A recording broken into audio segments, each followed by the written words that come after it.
Hay campeones de Fórmula 1 que recordamos como leyendas, como si hubieran arrasado en cada carrera. Pero cuando miramos más de cerca, descubrimos algo curioso. Su título llegó en una temporada que no fue su mejor momento, o incluso en una donde otros pilotos brillaron más. Hoy vamos a repasar a esos campeones que, aunque tienen la corona, no convencieron del todo en su temporada de gloria.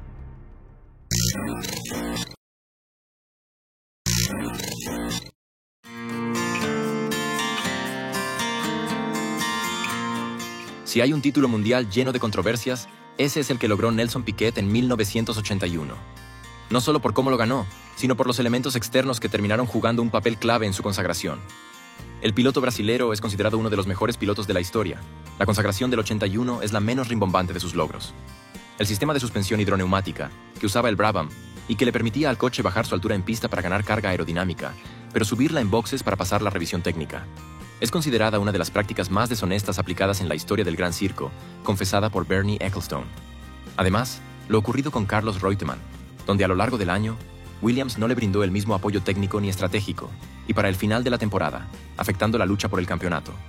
En la definición en el Gran Premio de Las Vegas, Reutemann llegó como líder del campeonato, pero fue víctima de una serie de infortunios, dejando el título servido a Piquet. Si bien los títulos del brasilero son importantes, el título del 81 es una mancha controversial en la carrera de Piquet.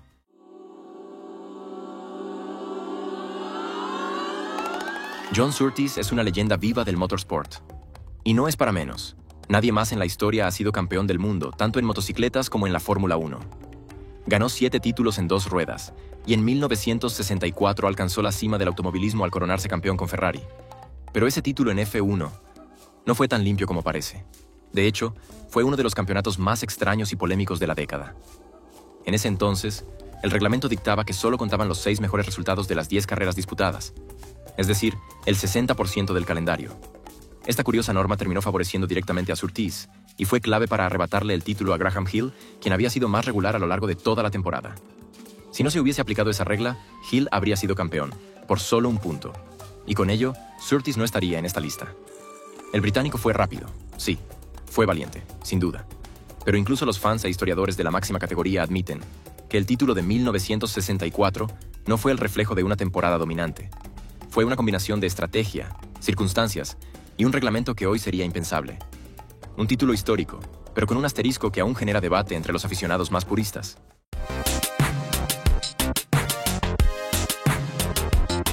Estados Unidos siempre ha soñado con conquistar la Fórmula 1. Pilotos, circuitos y ahora hasta escuderías llevan su bandera. Pero a lo largo de la historia, solo 2 estadounidenses han logrado lo más alto.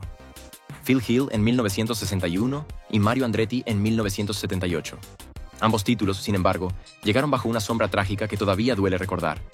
Phil Hill fue campeón con Ferrari en una temporada que parecía escrita para su compañero de equipo, el alemán Wolfgang von Trips. Juntos dominaron con la poderosa Ferrari 156, y a falta de 2 carreras, era von Trips quien lideraba el campeonato. Pero en Monza, en la penúltima cita del calendario, ocurrió lo impensado. Von Trips perdió la vida tras un brutal accidente, junto a 14 espectadores más. En un abrir y cerrar de ojos, el título cayó en manos de Phil Hill, quien no tuvo que enfrentarse a ningún otro contendiente. Y si esto suena doloroso, lo de Mario Andretti no fue muy diferente. En 1978, Andretti y Ronnie Peterson volaban con el revolucionario Lotus 79, el coche con efecto suelo que redefinió la F1. Mario fue más constante, sí, pero Ronnie era su único rival. Y en una cruel coincidencia del destino, Peterson murió en la salida del Gran Premio de Italia, justo antes del cierre del campeonato. Ambos campeonatos fueron dominantes desde lo técnico, pero emocionalmente devastadores. Ganar así no se siente como una celebración. Tanto Hill como Andretti fueron grandes pilotos, sin duda. Pero sus títulos serán siempre recordados con un nudo en la garganta.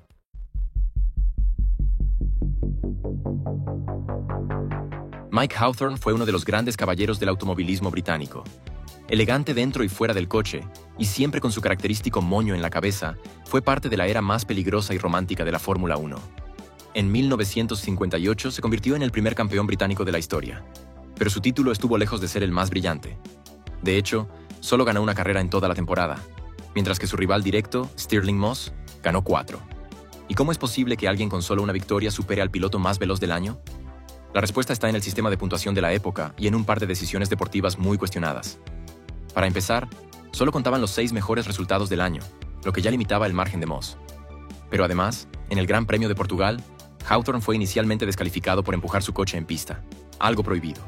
Sin embargo, Moss, en un acto de deportividad que hoy sigue siendo legendario, defendió a su rival ante los comisarios, y gracias a eso, Hawthorne recuperó el segundo lugar y los puntos que luego serían clave para coronarse campeón.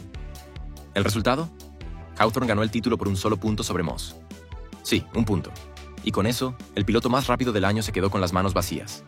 Mientras que Hawthorne se retiraría al final de esa misma temporada, habiendo logrado su objetivo, pero sin convencer del todo. Fue campeón, sí. Pero su título siempre será recordado como el que debió ser de Stirling Moss. Uno de los tantos momentos en los que la F1 premió la regularidad por encima del talento descomunal.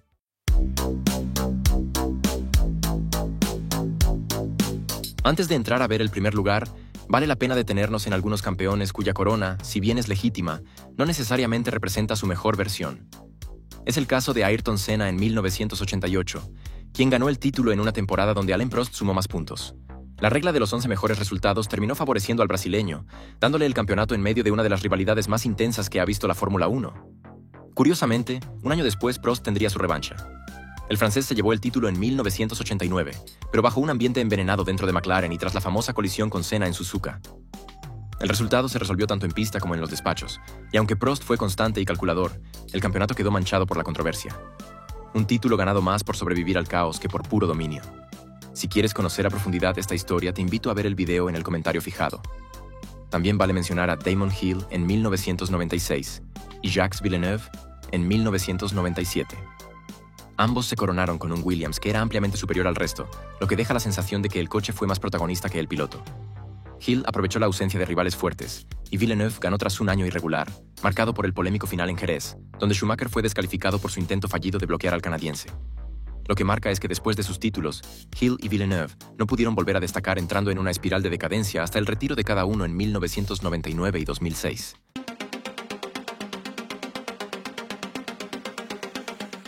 El campeonato de 1982 fue uno de los más caóticos e impredecibles en la historia de la Fórmula 1.